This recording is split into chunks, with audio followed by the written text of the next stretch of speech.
For real and unbiased sports news and reviews, from cricket to football and everything in between, with in-depth interviews from your favorite sports icons. Check out The Bench Meeting, hosted by Kenneth Bob, on Sundays from 4 to 5 p.m. Only on Win Media SKN.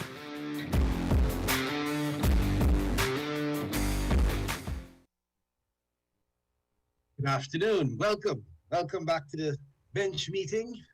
I'm here with my co-host, Mr. Gawain Freights, who has had an excellent Sunday. So I almost let him handle this entire one by himself. Hey, Gawain, how you feeling now? Man, it has been, wow. It's one of those Sundays. It's really a nice one. I can't complain. Have zero to little complaint. Nice, man, nice. Well, we'll get into that dramatic and comprehensive victory in a little while. We'll also be joined temporarily by Mr. Richard Barrage. He was one of my previous guests for a few episodes last year into this year. He's always been very much in tune with all things cricket, and he will be joining us ever so briefly later on in the program, probably in the next few minutes, to be honest, because he indicated that he was going to sign on for 15 minutes or so. But in the meanwhile, I guess what we can possibly do is just run through one or two other little bits and pieces of sporting headlines in terms of, for example, I don't know if you're a golf person, Gawain, but the Ryder Cup is now going on. That's where the USA plays Europe. Going on.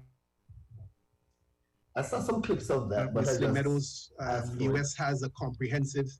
They're not doing very badly, actually. The US, they look like they will run away with this one with some type of relative ease. Without going into too much detail, they have a record lead on Europe and likely to run away with it by the end of this afternoon, or I think when it concludes. Also, Formula One, which is something I don't personally follow very heavily, other than the fact that Lewis Hamilton, he seems to be continuing his fine form in terms of breaking records and winning, and he just completed another victory at the Russian Grand Prix. A little bit of fortune there in it for him in the sense that the leader and pace setter, Norris, I believe, he opted not to change his tires, and rain fell, and he ended up skidding his McLaren into the wall, and Lewis took over from there, and Mackinnon took second position from seventh. So in terms of other bits and pieces of news, I think those would be the two major headlines. The NFL has just resumed. Those who follow the NFL, so I think it's only 2 weeks, 2 rounds in. So there's nothing really much to discuss there. We know that the Jacksonville Jaguars, I believe they are. No, the Tampa Bay Buccaneers are the reigning champions, Super Bowl champions, led by the indomitable Tom Brady. Yep. And they are still unbeaten so far through the season, but it's only 2 games into the season. We have at least 5 or 6 unbeaten teams, the 49ers, the Broncos, and 1 or 2 other teams. But there's not much there yet to have a comprehensive discussion on NFL or anything NFL, other than to say that right now the Chiefs and the Colts, I think, are facing off with each other, and it's a pretty close game.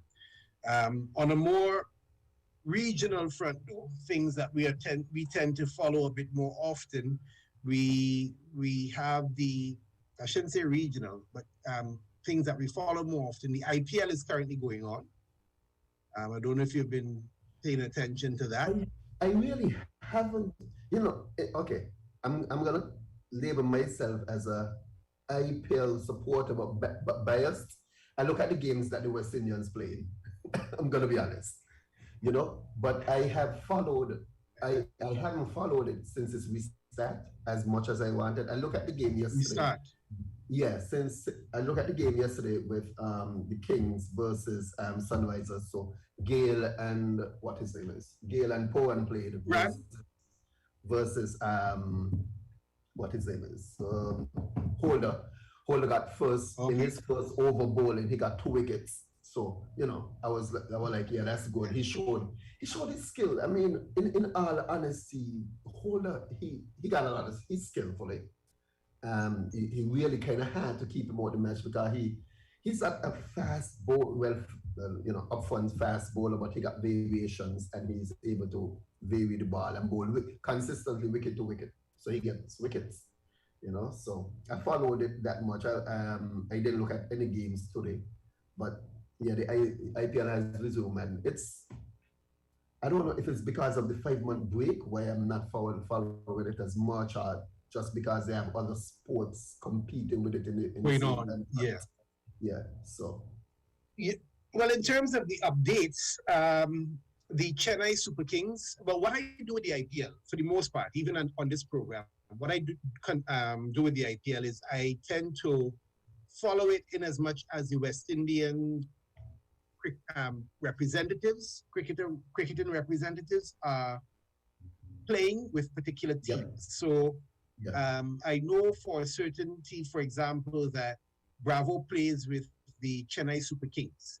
They are right now leading the table. The Delhi Capitals, Shimron Hitmaya plays with them. They're also at the top of the table. RCB, I am aware of them because Gale used to play with them at one point in time, but now is Kohli is their big guy. So they're currently third, and the Kolkata Knight Riders, that's Sunil Narain and Andre Russell. And what's up? Yeah. And I think Right. one of the member of the team is actually on it. It's possible, yeah. I'll check the squads a little later on. But what is interesting is that Russell may have pulled up with a hamstring injury in this last game here. I believe it was against the same Royal Challengers Bangalore, but they have not yet assessed it. He said he felt a pop when he was fielding a ball on the boundary and he was unable to complete his 4-over quota. So I am watching that intently to see, and now that Richard has joined us, I guess he'll be able to let us know how the West Indies will fill that spot if it is that his injury is one that will carry over into the World Cup. Well, welcome, afternoon, guys. How are you doing? Afternoon. Hey man, good afternoon. Gavin, how are you doing? What's up, man, Richard? Good. Good. Bob, everything good? Can't complain, my brother. Good to have you back. Good to have you very back. Good. Very different good to time, but I thought you forget me, man. I ain't hear from you in a while. Yeah. Sorry about that, man. Just a change of time sort of made it a little bit more difficult for us to coordinate as much as we would have before. Well, remember it was summer here, so it's on a Sunday afternoon during the summer in northeastern US is maybe that's why I took the sabbatical then from the show. Now we're going into fall and winter, so you'll get me more often now. More often now, yeah. You ain't gonna want to be outdoors as much as possible, right? Exactly. But how things are? Everything good? Yeah, man, we can't complain. How things have been with you? I know you normally would have been deeply involved with the Patriots, but it seems you've taken on a different role over the last CPL. How have things unfolded for you with the last CPL? Yeah, so since COVID started, just before COVID, I was no longer with the franchise directly, but I've been doing some work directly with the league, some consultancy work, and obviously this year we played in Sinkits. I was not on the ground, but I was very much involved in the lead up in terms of getting, all the plans into place.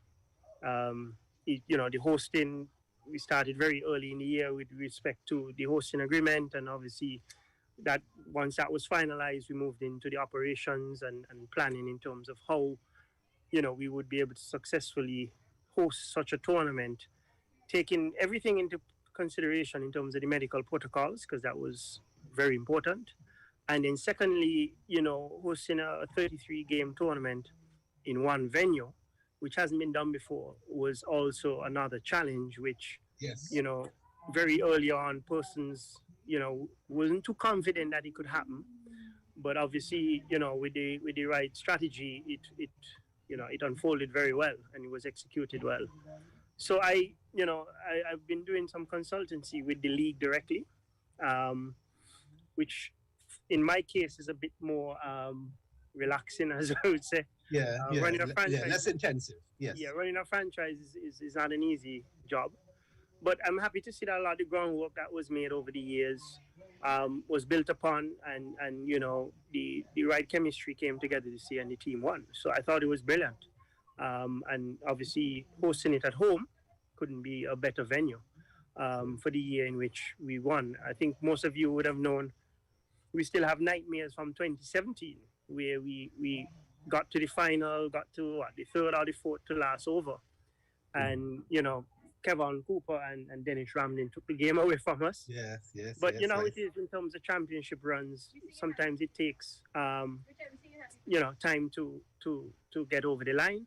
And I'm happy that the Patriots were able to get it done this year. So from an administrative perspective, seeing that you were consulting from the league, how do you think that it was a satisfactory product that in terms of were all the goals achieved? Were you guys able to successfully execute as you had planned and you were planning? Well, yeah, I think early in the year, when obviously St. Kitts had a very stable and safe situation with COVID, it was easier to confirm and move forward with the tournament, Obviously, things changed a bit in May and June where, we always had the option of safeguarding that bubble, right? Yes. Which means, after initially it was 14 days, we knew that, right? But it was reduced to 9 days and then eventually 3 to 4 days.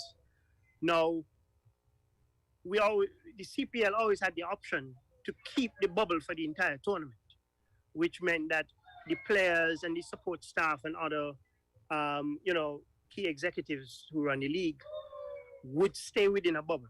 Initially, there was a discussion about, after quarantine, integrating into the local society, as we say, right?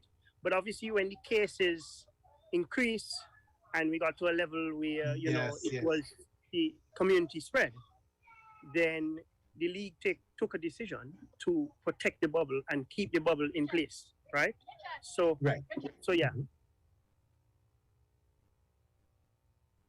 Yeah. So, so it wasn't the most ideal in terms of what we were planning, but it ended up being very good. And I think Marriott being the host hotel, it was a really, really good venue to have a bubble, because guys really didn't feel like they were in a bubble. Like, let's just use an example. Trinidad, Hilton, or the Hyatt. When you enter into that property, you're literally in a building. Yes. You know what I mean? Mm-hmm. When you go into the Marriott, yes, you have the main building, but then you have the entire property to roam, the beach, and there were a lot of activities for the guys and so forth. So a lot of guys felt like, yes, we're in a bubble, but it was still a very relaxed setting. And just to protect the players, they maintained the bubble, but the bubble was extended to, as you know, Connery training facility was extended to a catamaran. It was extended to certain restaurants where, it was either closed from public for that evening or for that particular activity. I think the Patriots ended up going to Nevis as well. And yes. it just, look, the tournament, I think, was one of the most successful. The ground staff plus the consultant, we can't forget him in the whole mix of things, because I think he really brought the science to the table. And I think, and I hope that the local groundsmen would have learned a lot. Them being experienced themselves, but as I said, this is something that has never been done before. 33 games in 16 days, I believe, is a record in the Caribbean in terms of volume of games. You would see in other places, even Antigua, they had a women's series the other day. They played, I think it was 3 or 4 T20s at Surviv, then they moved over to CCG and played 3 or 4 games. It was the same thing during the Super 50.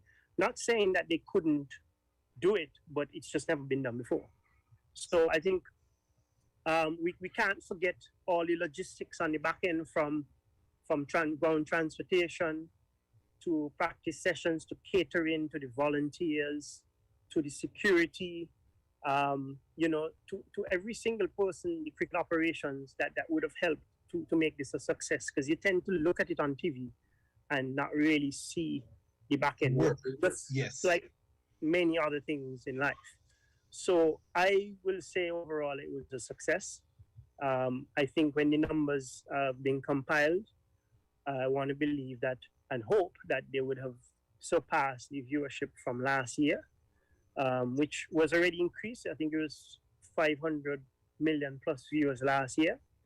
And I want to think that the excitement of the games this year and just how it panned out, that there would have been, the viewership would have been high. And obviously, people, why all these morning games and these day games? Obviously, it is to help to secure a certain level of broadcast deals that you need to sustain the league, right? So a 10 a.m. game in St. Kitts is an 8 p.m. game in India, which is prime time for the largest cricket market in the world. It's just simple as it is. Yes. We knew that fans were allowed back at 50% capacity, but you cannot compare the economic impact, you cannot compare the revenue from the gates for a night game to a prime time game in India. So I think they did well in terms of balancing it, because there were quite a number of games that were played in the evening. But the semi-finals and the finals and some of the other key games on the weekends, it was important to hit prime time in the biggest cricket market to ensure that the league could sustain itself going forward in terms of being able to pay all its bills, pay the players, pay all the expenses that are involved. Nice. And then obviously the icing on the top would have been the finalists were not your usual finalists. The finalists, yeah. So I actually mentioned last week on the program that what you may have as a spin-off is that you would find even increased interest now in the next edition, because there's less predictability now, as opposed to previous years. You had a very dominant TKR and a consistent Guyana Amazon Warriors. Now it will be anybody's guess, to anybody's detriment to try and predict what the next or who the next champions would be. That's the thing, and you want that process to naturally happen, right? Yes. You don't. You obviously you can't force it, because you don't want to say, well, guess what? I don't want TKR to win this year, right? Because there are so many other issues involved with that, and nobody would really. You want the competition to take care of itself. So when you see two underdogs come into the forefront, like St. Lucia the last 2 years making the finals, then it creates an environment a very interesting environment where next year people will want to see how a TKR will come back. Will a Guyana ever win a tournament, although they've been consistent over the years? Will a Jamaica team, who obviously would have won two championships before, how can they bounce back? So it just creates a very nice setup in the tournament where you have it's not like in the first 4 to 5, let's say the first 4 years of CPL, you knew that St. Kitts, Antigua firstly, and then St. Kitts, and then St. Lucia were more than likely going to be left out. Yes. I mean, the records show it, right? I thought the tournament has gone through a good cycle. Next year, I'm not too sure yet in terms of how many players each team will be allowed to retain. I know it's a general rule of franchises after 3 to 4 years that they tighten up. They don't give you an unlimited retainer list, right? Because again, you try to shuffle the teams up and ensure that players are not, that no one team is dominating per se. So it will be left to see if they allow 3, 4, 5, 6 or unlimited retentions. Because if they do go back to what we did in, was it 2017, I believe, or 2016, when there was 3 or 4 retentions, that will create a very interesting scenario where you would find like a SKM Patriots, who would want to retain most of the team, may only be restricted to a couple of retentions. And who do they retain? That's how the whole interest continues with these kind of franchise leagues, because you can't just leave it the same way all the time, otherwise it could get a bit monotonous. Agreed. And from a West Indies cricket perspective, has the West Indies on the whole, especially with the World Cup coming up, are they confident that they have made sufficient progress, and the squad of 16, 18 that is selected, it represents the best of what we can offer in Oman and Dubai in the near future? Yeah, well, we look at it. We have two World Cups, one this year and one next year. A lot of people forget that, right? The last World Cup was in 2016, for whatever reason. But obviously, the T20 World Cup in Australia was supposed to be held last year, and due to COVID, it wasn't held. We have the one in Dubai this year, and then within 12 months, we have another World T20, right? I believe, taking everything into consideration and having been around a number of teams and actually being part of a championship team in 2012, I think when it comes down to certain times within these tournaments, experience is extremely important, right? You can't buy it, right? And you can do well as you want in domestic tournaments. When the big stage comes, it's a different level of pressure. We cannot go to the World T20 with a A team. And when I say A team, I mean an A team from a standpoint of volume of experience. I don't care who has done extremely well in the CPL alone, right? If you don't have international stats to back you and you don't have that experience, I am not saying that you can't come to the tournament, but you are not an automatic pick in my team. I have to balance my team with experience. If not, we're going to participate rather than going to win the title. Okay? Okay. The other thing for me is you cannot have, if you have the six top batsmen in CPL, supposedly they were opening batsmen. So suppose you had Hemraj, Lewis, Gale, Simmons, Walton, Johnson Charles, right? You can't pick six of them in the team. Lewis, You cannot pick six of them in your World Cup team. Because when you look at your 15 players and you're trying to balance the squad out, you're probably going to pick three opening batsmen because you need middle order, you need lower order hitters, you need all-rounders, you need spinners, you need specialist fast bowlers. And I stress on the word specialists because I will never pick a team full of all-rounders, right? I am always going to have in my team 2 to 3 specialist bowlers whose job is to bowl the cricket ball. I don't want a barrage of all-rounders who could pick and choose. When they're struggling with their bowling, well, I'm giving you runs. When they're not scoring runs, they're bowling, right? That is where the bits and pieces conversation comes into play. So I personally feel this squad is well balanced. When you look at the bowlers, you have Rampal, McCoy, and Thomas. There's no question over what they are supposed to do in the team, right? They can't tell you, well, I'm all-rounder, so I bat and bowl. So when I bat well, I bat well. When I bowl well, no. Rampal, you have the skills. You bowl your off-cutters, your leg cutters. You bowl in power play, you bowl in the back end. Thomas, you bowl 90 miles per hour. We want you to be aggressive, bam, bam, bam. You have McCoy, left arm pace. He bowls well in the death, they have specific roles. And to me, you cannot water down a squad with too many all-rounders because then people can shift their responsibility very easily. Okay? So you hear the chat a lot about this all-rounder and that all-rounder not in the team. I always ask the question, who do they replace? Do they replace Andre Russell? Do they replace Dwayne Bravo? Or are they replacing Karen Pollard? Right? Because if you're going to bring all-rounder in the team, don't tell me you're dropping an opening batsman for all-rounder. Trying to pick a balanced team here.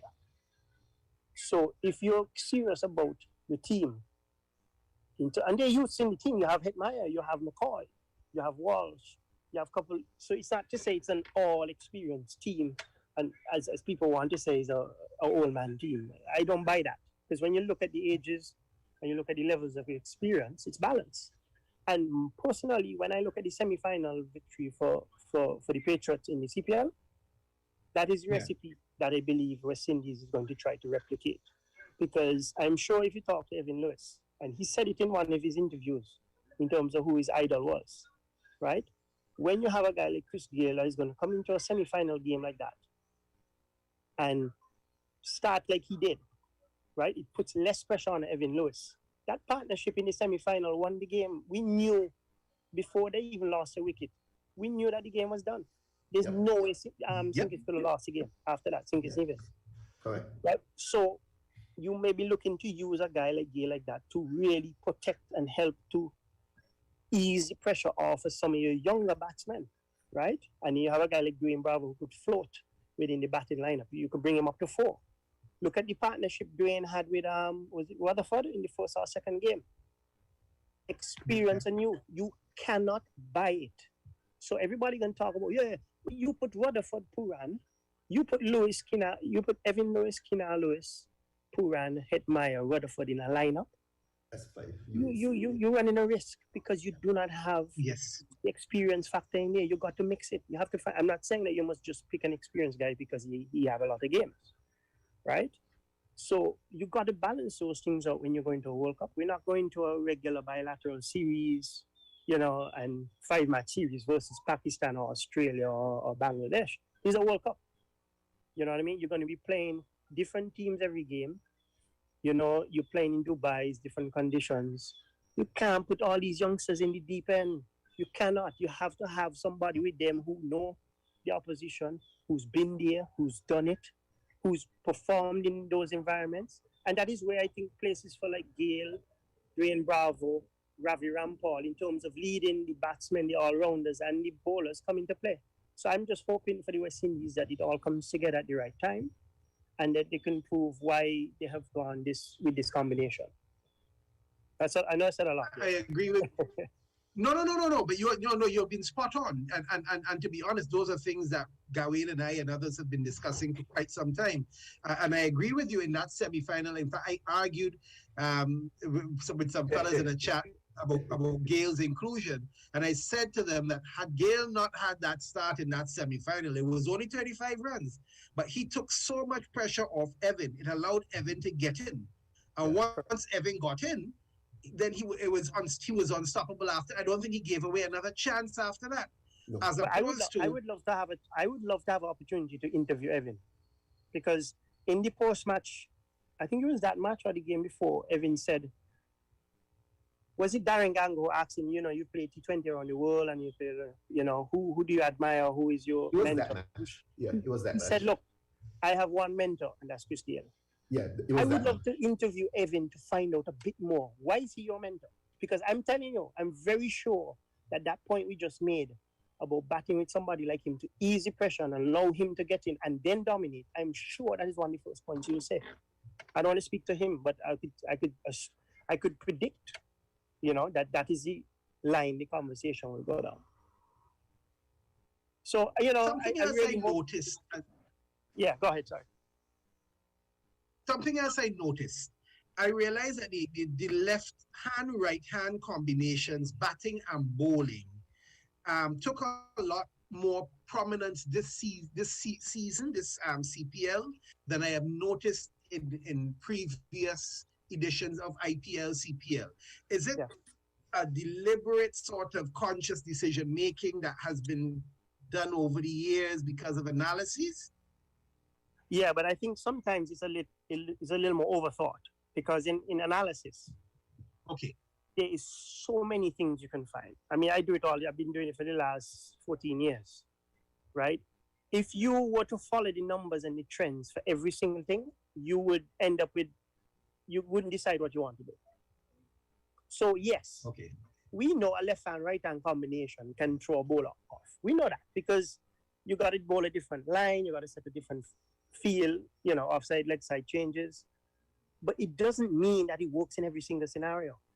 And when you look like Evan, when you look at a Lewis and a Gayle combination, for example, right? Because you'll find other combinations out there where there's 2 right-handers, 2 left-handers in international cricket. But to me, when you look at a Gayle and a Lewis opening partnership, the left-hand, right-hand combination does not supersede 2 of them batting together. That's just my opinion.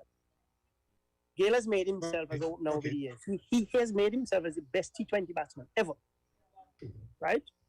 Today they were highlighting Virat Kohli 10,000 plus T20 runs, and the next man ahead of him was 4,000 runs ahead. Chris Gayle, right? When you're going to put Gayle to bat 3, while Kings did it last season, Kings 11 Punjab, I don't believe it is the best sort of position, because when you lose an early wicket, Gayle comes into the wicket under pressure. When I say under pressure, you lose an early wicket. So you can't play, you can't express yourself. Otherwise, you could end up 2 for 2 Right. Yeah. or 1 for 2. Yeah. Right? If a man gets a 1 or 2 ball up. Now, when you come in to open the batting, you open in the batting. You come, you have the power play, you express yourself. If you get out, too bad. Right? I don't think I think Chris and Evan is the opening partnership. And I think that's a combination that would work for West Indies, but we just have to wait and see. But it does work in certain situations, and depending on the bowling lineup as well, depending on the time of the game. You know, I saw Bravo come up the order against Australia. I saw him come up for Patriots. And when you're rebuilding, right, I think it helps a lot, because you could knock the ball around, you know, the bowler have to change his fields and so forth. But when you're opening the batting and you're coming in, you have a Lewis and Gayle opening the batting in a power play, I don't think it's as much as the effect as in other scenarios. Okay, makes sense. But, you know, it's all about probabilities. You got to look at the numbers. You got to look at how guys play together and the results. And, I mean, there's so many insights when you look at data analysis, because the numbers are there. But you really have to filter out what you think is important based on the venue, based on the opposition, based on the venue will take conditions into place. But yeah, the venue and the opposition is key when it comes to making some of those decisions. Because guess what? You might have a team that don't have a impactful off spinner, right? You might have an ordinary off spinner, that's fine. But then, you know, if you have a really good leg break bowler, you know, the left arm spin, it ain't really going to trouble the left-handers too much. Not that you can't get them out, but the probability is low, because you know how it goes with the off-spin and right-handers and the leg break, left arm orthodox to the left arm. So it depends on the opposition that right-left combination, and depending on how much overs a particular bowler has. And this is why you must be able to make decisions when you pick your 11, when your 11 pick already, you bat in order. So many different factors, my friend. So many. And based on the persons that have been selected, in your opinion, we have given ourselves ample opportunity to make those adjustments game to game with a proper balance. Yeah, I mean, look, every squad, no matter what squad you pick, you're going to have debatable selections. I mean, we all probably would have liked to see Narayan in there, because he's an experienced campaigner. He's been there for the previous championships. We could see up to today, well, at least to the end of the game today, he's still nearly, 4 runs from 6 balls, and he's still nearly brought the game to a tie. And he's been pretty good in the IPL. You would want a man like him who's really been there, done it in your team, right? But for whatever reasons, well, you know, in terms of availability and fitness, he's not. So you can't really do much about that. But it would have been nice to see somebody like him in the team, right? To give us that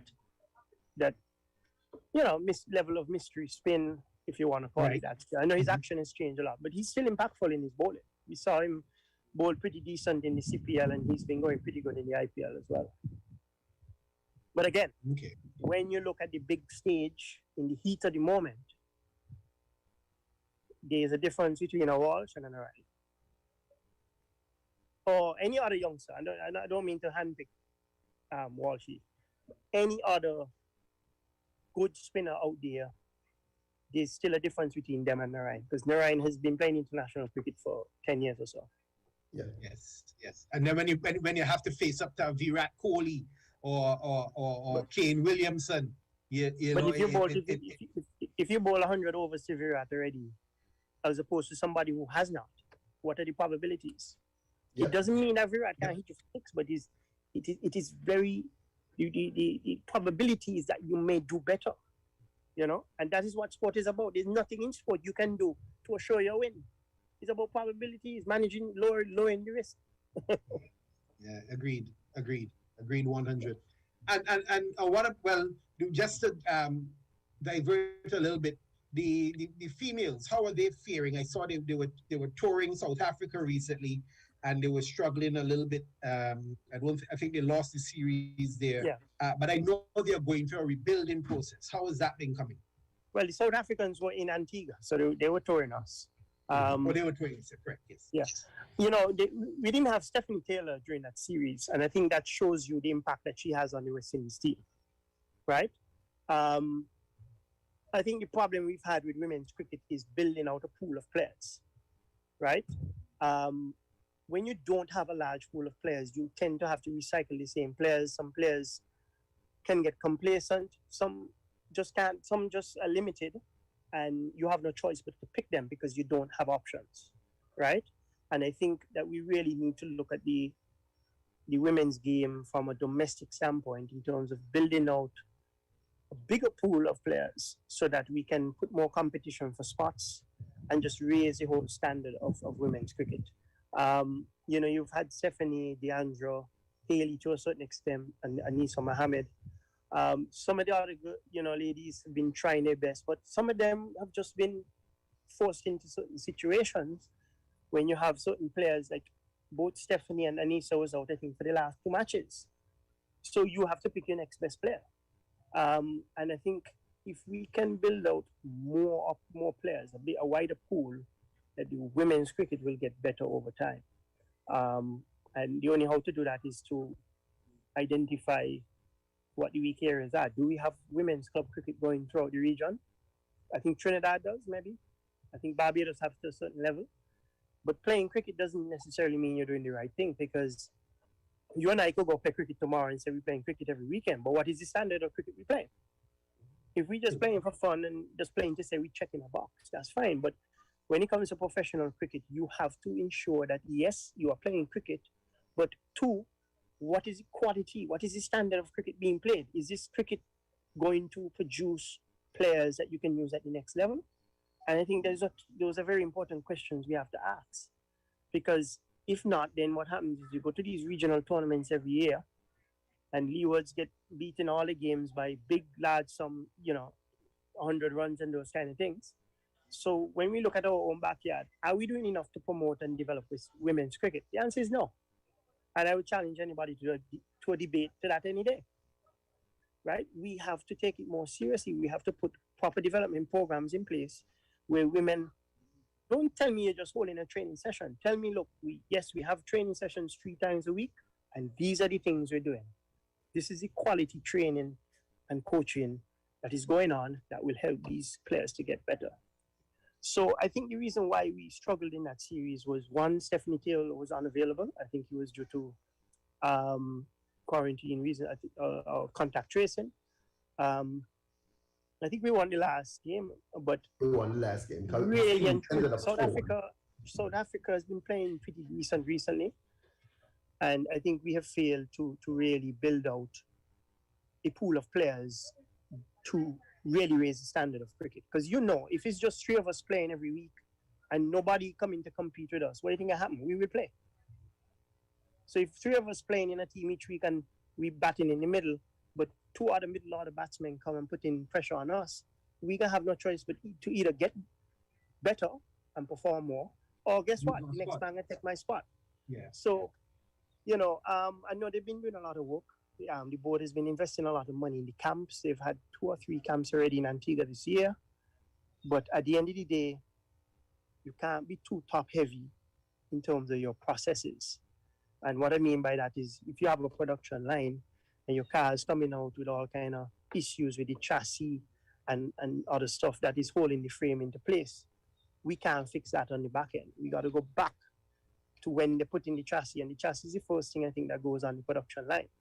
So we have to go back into the system and say, look, what's going on here? Fix the problem there, so that as it moves through the system and comes out, that we have eliminated that issue. So ultimately, if we can produce better players at the grassroots level and into the domestic competition, we're going to have more options and more competition for spots for the women's game. Now, when you had any questions, Well, throwing it back to the CPL, I was one of those, well, a little bit skeptic, I'm going to be honest, a little bit skeptic about the whole, how are we able, I wasn't worried about the actual hosting, but having pitches hold up over 33 games. And, I just want to say we did really well because, it's always something that's mentioned in the Caribbean when they have cricket about how our pitches and effective to see a proper game. It's either one thing whereby like the bowlers, like slow bowlers might dominate over the cricket match. So it's, it was really good to see some really a lot of props to the groundsman and to the consultant who came in and made it happen. So, but I wasn't worried about St. Kitts Nevis hosting the event. That never even crossed my mind. It was just, the entire thing was just about the pitches, and gonna say, yep, you made a lot of good points about the entire West Indies squad and how it's important to have not too many all-rounders, but a lot of core players, one core batsman, two core bowlers, because that was very important for us to make sure that we have a proper team. And I'm pretty sure you cite a lot of the comments and heard a lot of the comments about the whole, we're taking an all-man team, because that is really what I was saying, that we're taking an all-man team to the World Cup because of who we picked. And it's really youth and experience. You must have the level of experience. A lot of these guys played in this situation before. A lot of these guys won for us before. And we're playing over in Dubai where a lot of these guys play. They're playing IPL over there. They play. And the pitches are very similar to those pitches in the subcontinent. So it was important that we pick guys who are very good players in the subcontinent, India, Pakistan, Sri Lanka, and able to, so that they can adjust easily, So. And I'm not saying that we should take any attention off of winning this World Cup, because that is the primary focus now. But that should be. But we have a World Cup next year, and you cannot force ripe some of these players. I like to use that word because I've seen people like Adrian Barrage force ripe in the system. I've seen players like even Darren Bravo initially, where we see talent, and even Narayan to a certain extent, because when they threw Narayan into the test arena in 2012, right, it was a lot for him to handle. You cannot push the guys too much before they're ready, because you could destroy them, right? You could make their road much harder if you give them too much along their journey. We have a World T20 next year. When you look at the stats of people like Rutherford and Shepherd, who have played maybe a handful or more of international games, that tells you a story by itself. Yes, they had an excellent CPL, and I think it's great. But we have to encourage consistency. We have to encourage guys learning and understanding that you can't no longer come and just do something great in a small period and get rewarded. Yeah. Right? So somebody will say, oh, well, Rampal had a good CPL. Y'all pick, not y'all, but West Indies picking based on that. I'm like, okay, so let us look at Rampal. Yes, he had a good CPL. What else has he accomplished? What else has he done over his career? He's dominated cricket in England up until this year. He's played for West Indies for how many years? Look at his ODI stats. He's a past World T20 champion. So you got to look at the selection. You cannot look at it from one lens. You cannot look at it with, in such a restricted way, where you're saying, okay, well, y'all, you use CPL to pick Rampal. How come you ain't use CPL to pick Shepherd? But you're not comparing apples versus apples, because when we pull up Rampal's international stats, his international experience, his experience in domestic tournaments in England and other places, you can't compare the two. Yep. And just using the same thing with Rutherford. He had an excellent CPL, we all agree. But I have seen far too much times in the past with West Indies where we see a guy perform and we just pick him and we throw him in the deep end and say swim. No, that's not how it works. We have a World Cup next year. So you got guys like Rutherford, you got guys like Shepherd, right? And so forth. Just using those two as, because those two have been the front runners in terms of the debate, right? You have international cricket after the World T20. We have lots of international. I think West Indies playing nearly every month for the next year, right? Yes. Test, ODI, and T20. What you do now is you filter these guys into the team, right? And then you let them build up to a World Cup, right? I'm not saying that either two couldn't make a squad, but if you're looking to balance it out, when you look at the youngsters like Puran and Hetmai, they have quite a decent international portfolio of experience so far, right? And they've been playing in leagues and so forth. So, you got to look at all factors. You can't just conveniently choose, oh, well, this man did so well in CPL, why you ain't pick him? Let's look at other areas too. Because selection is done based on several factors, including fitness standards. It could include how you integrate into the team. It could include how you gel with the team. There's so many different things, right? Because ultimately, at the end of the day, you can have the best team on paper. If the chemistry is not there, forget about it. Gary, when we looked at Patriots in 15 and 16, the team looked excellent on paper. We had some of the best players who would have been performing in CPL, like Simmons and Badre. You even had the same Duplessis and all them guys. But the chemistry just never came together. And sometimes can take some time. Yeah. So I don't have a major problem with it. As I said, personally, I would have loved Narayan in there because I think his experience would have helped. Somebody like Rutherford probably could have made the reserves if he had passed the fitness standards, but he didn't. Shepard, I think, is a very, very promising talent, but we can't force ripe him either. You see what he's done in the international so far. He had a good CPL. So you work on him so that next year now when people like Dwayne Bravo and so is Shepard is a man who could come in and he's ready for that opportunity. Yep. Right. So I think it's good in terms of you looking at World Cup 2021 and World Cup 2022. I think we have a decent pool of players. Some unfortunately would have missed out this year. But you can, what you're trying to do, question some of the guys who have been picked ahead of them. We could probably get into a debate one-on-one in terms of some of those guys. I've presented some facts on Rampal already and the specialist bowlers. And I personally feel you have to limit yourselves with your all-rounders. If not, you end up in situations where people can jump the ship, jump the fence and say, well, look, I'm making runs. No, but I playing you as a bowler. I want you to bowl in the power play and I want you to do X, Y, and Z. So, we could talk about this whole night, right? Yeah. But I just want people to open up their minds a bit more when they're looking at players. Because if 8 opening batsmen top scored in CPL, we can't pick 8 opening batsmen. That's just true.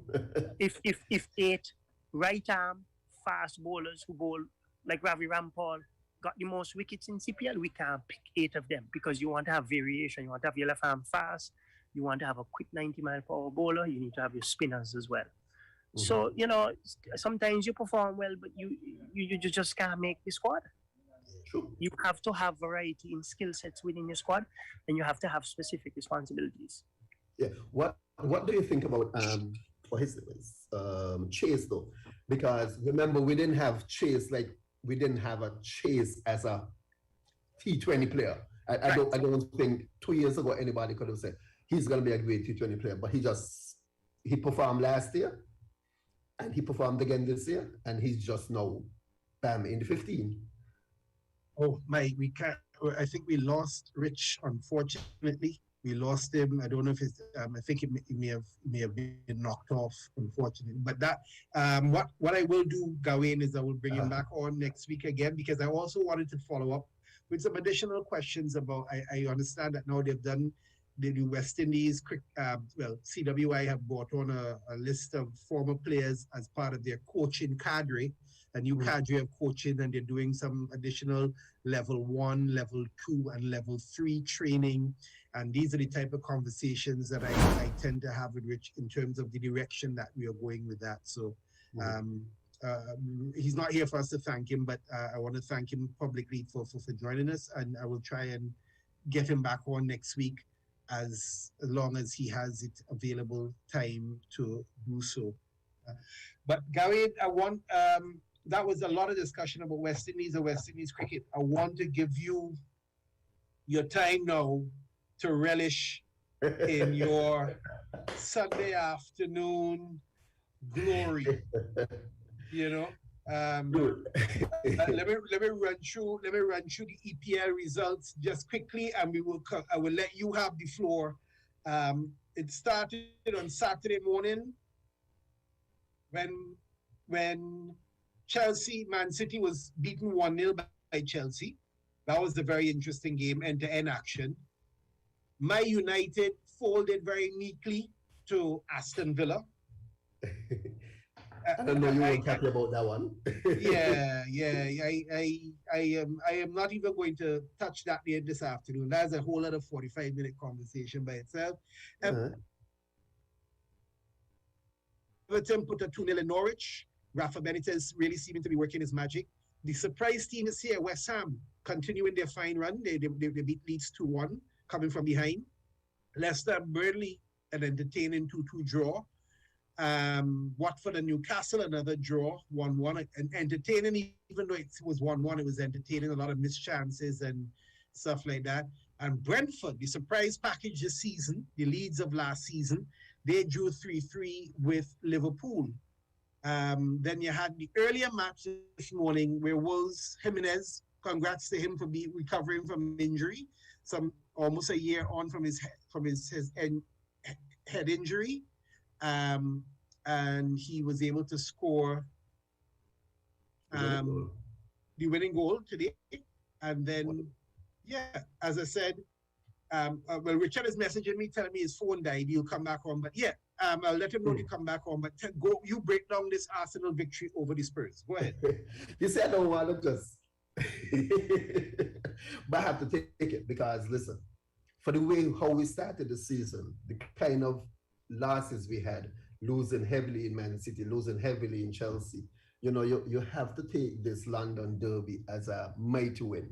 I've been quite vocal about my feelings for Arteta, but I've always said that if he's building a team, let him build his team and let's see what happens, because he's trying to build a team based on But in all honesty, I don't even think anybody saw this 3-0 coming and 3-0 at the end of the first half. I don't think any Arsenal fan anywhere in the world saw this coming and saw the way how Arsenal played football, the touches, the passes, the man movement on and off the ball.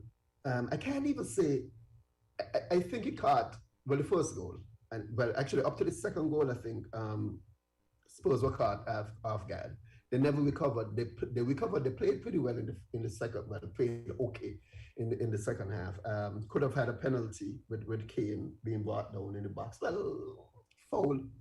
I kind of surprised that they didn't give it a penalty because I was like, oh God, that's a penalty. It happened in the box. A little soft touch happened in the box. But it's in all honesty, I have not seen Arsenal play this well in quite a few seasons. I'm going to be honest. I haven't seen them play this well, especially in the London Derby, because we lost the last two, I think. I haven't seen them play this well in a long time. It's good to see. It's a good feeling. I don't want to get too overly happy and then we go and lose. Has Arteta turned the corner for the season? Not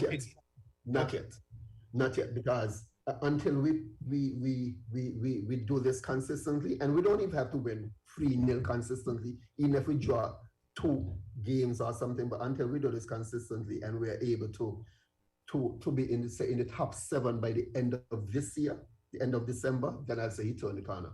I think though that he is actually winning over the players with his game plan, his tactics. You could see it, just to see how they greeted each other at the end of the game. I think he's actually winning over the players. I think players are understanding this is my role. The biggest move was changing the goalkeeper, which like everybody was like, wait, how could he just bring in Ramsdale after the second game of him being there, change him as the number 1 keeper, well, for Premier League anyway, and then move Burn as the keeper for Carabao Cup. But I think what he's doing is saying, listen, guys, this is my team. This is how I want you guys to play. I'm bringing in players to play certain position, and they're doing it well. Tomayatsu, I think that's his name. I don't know, he's finding he's in the right position at the right time. Play as a midfielder, he's just a defensive midfielder. He's just in the right position at the right time. He cleared a few balls off the goal line and stuff like that. Prevented a goal. I really believe had he not cleared the ball, it would have been a clear goal. And so he's doing really well. So the team is playing really, really, really well. You know, I can't say anything else. I don't want to say too much because I don't want to, as I say, I'm being overly cautious for Arsenal. I'm really being overly cautious because especially how we started this season, but to say we win 3 games on the trot, I am happy. We are, as I told somebody, at the end of this game, we are gonna be in the top half. The top half, as we're number 10, Yes. we're in the top half. We're in the top half, you know, but we still got a long way to go. Man City, I don't know. Well, I can say, what can we say? Well, the top 5 lost. Well, 4 of the top 5 lost. If you want to lose points anyway. Man City is the only one that won. Man United, Liverpool, the last points. So, you know, we are 5 off the top 5 points. Imagine this. October and the end of September, Arsenal, with the poor start they have, is 5 points off the top. But you have Brentford, who's doing really well. I mean, just exceptionally well. I don't know. They seem to be playing well. I guess when you're in a position like that, you play without fear. Yes. Nobody is expecting you to win anyway. You know? So if you win, yeah, you win. If you lose, people say, oh, well, it's Brentford. They're going to lose anyway. But so they're playing with that kind of, and I think a team playing like that could be very dangerous, eh? Because let me welcome back Richard. Hey guys, sorry man. You wanted to answer a question on Roston Chase. Go ahead, Richard. You there? You're muted. Sorry. Sorry, I had a little connection issue. My bad. Yeah, so I think I got the question from Garwin in terms of obviously Chase had a good CPL, right? And he got selected to the team. I think when you look at the role that Chase played, I think there's 2 factors why the West Indies would have gone with a player like Chase. One, Chase I think he's played 41 test matches, right? Now, while we know test cricket and T20 is 2 different things, when you look in the middle order there, 3, 4, you need somebody that can come in to bat, right? And most importantly, fill the Marlon Samuels role. Yeah. Okay? Never underestimate the contributions Marlon made to West Indies Championships in 2012.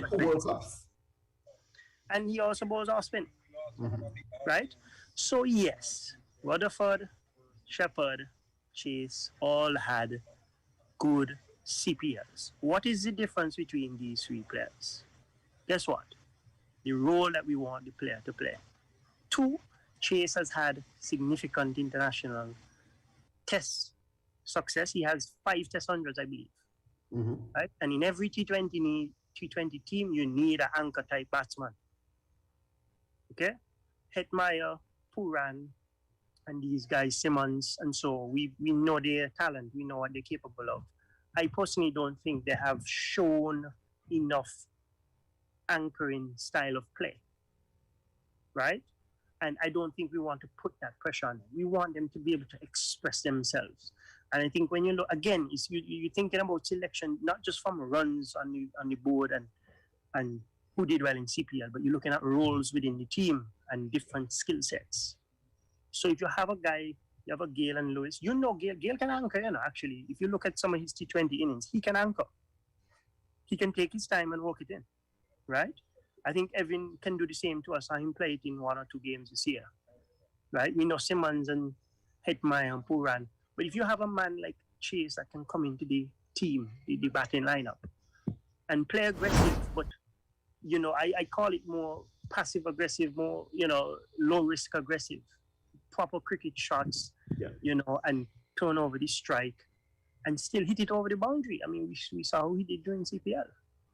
So I think Chase's role is very well defined within the team in terms of what he's coming in to do. He bowls very effective off spin. And we don't have more effective than Marlon. Right. We don't have Marlon this time around. So we can't ignore the role Marlon played, right? Because we know, I was there in 2012 in Sri Lanka when Marlon went into bat and we lost all of these wickets in the final. And he rebuilt. We see the 70 odd he played in 2016. Yeah. Right, when we lost early wickets. And then Bathwick came in and finished it with 4 sixes. So we can't just move on and say, well, we hitters in the team. You cannot pick a team with hitters only. right? I'm not saying that our batsmen are hitters, but you don't want to restrict people like Hitman and Puran from playing a natural game. And the only how you're going to allow them to play a natural game is who you have around it. Yeah. Right? So I think it's a good selection when you put it in proper context. Right? Chase has played some one-day cricket, I believe. I can't remember how many games offhand. He's had a very successful test career. The role we would, when I say we, West Indies, all of us are West Indians, the role we would want him to play in the team is an anchor role, but if we want him to escalate, to increase and elevate the run rate, he also can. He can do that. He showed us in the CPL he can do that. So I think he's a good pick, and he gives us that off spinner in the team. So that's my answer to your question, Gary. I know a lot of people is saying, well, Chase only had one good CPL. He never played a T20 cricket. That's fine. I understand that. But let's look at the other factors. Yeah. And that's what I was pointing out too, because I realized it's his experience from T20 and the role that he plays for the team in T20 is. Don't forget, he had a reasonable T20 last year too, right? Not as good as T20. He did. But he did play well last year. He was outstanding players. Right. He scored a lot of runs. And in the regional competitions. In the regional competitions as well, he performs creditably. Yes. So to warrant some consideration. Correct. There are enough factors, I think, to build a case for him. Because I think every selection, you will have different factors for different players, And it's not just about who scored the most runs or who get the most wickets or the top 3 wickets. It's different. You got to look at it. And a guy like him that has 5 Test hundreds, including against India and so forth, we have to have that anchor type of batsman in there.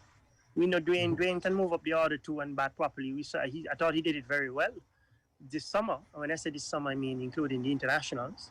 His batting to me has been pretty good this year. So it is good to have those 2 options. And when you look at the skill sets that we have access to, I think that is really what is going to build a good chemistry. And I just hope that, in come October, November, that it could all come together, and do well. In terms of, at the end of the day, we still need to win games. Richard, I want to thank you, but I also want to invite you back because I was telling Gawain when you left that there was a question, further questions I want to ask you because I realize the CWI has also built out a new cadre of coaches and a new coaching paradigm, and they're trying to roll it out throughout the region. And I know that day in itself is going to be, because you've always been one to discuss the production line. So, and I know that is a conversation that can take probably another 45 minutes to an hour. Yeah. So no what I'm going to do is, once available, I'll schedule you in for the next possible bench meeting, and we can break it down some more and maybe even expand a bit more on the discussion we were having today in preparation for the World Cup. But thanks what we can do, I can speak to Chris Barbazon, he's the Cricket West Indies coaching education manager, and I could potentially get him on to discuss a bit more detail in terms of what they're looking to achieve with the current high performance level 3 that they're doing, but also a lot of the other plans. Right. Medium to long-term plans for coaching, because it's the grassroots system, we have to increase the standard of coaching, right? Too many players are coming to the end of the production line with too many issues. Let's just leave it as that. Too many issues. So we need to get guys more expert coaching. And another topic we have to discuss is the Len Harris Cricket Academy. There's a lot of good news coming from there soon. So we'll discuss that. No problem at all. So next week, once you're available, we'll try and schedule it. Unfortunately, I lost Gawain as well on the line, but thank you very much, Richard. It's been insightful as usual, and I know that once available, we will continue this conversation next week. Yes, sir. I want to thank Trent on the back end, the program on the back end, for giving us the little additional time as well too, because we went over about 10 minutes. But this is very important information that we needed to discuss and share with the general public. And I'm certain we are all edified because of it. So thanks to you, Rich. No problem. Thanks to Gawain, who isn't here anymore. And thanks to the listeners for bearing with us for a little longer than usual. And I want to say have a pleasant afternoon. from the head meeting. And Take care. Thanks again. enjoy the rest of your day. Take care.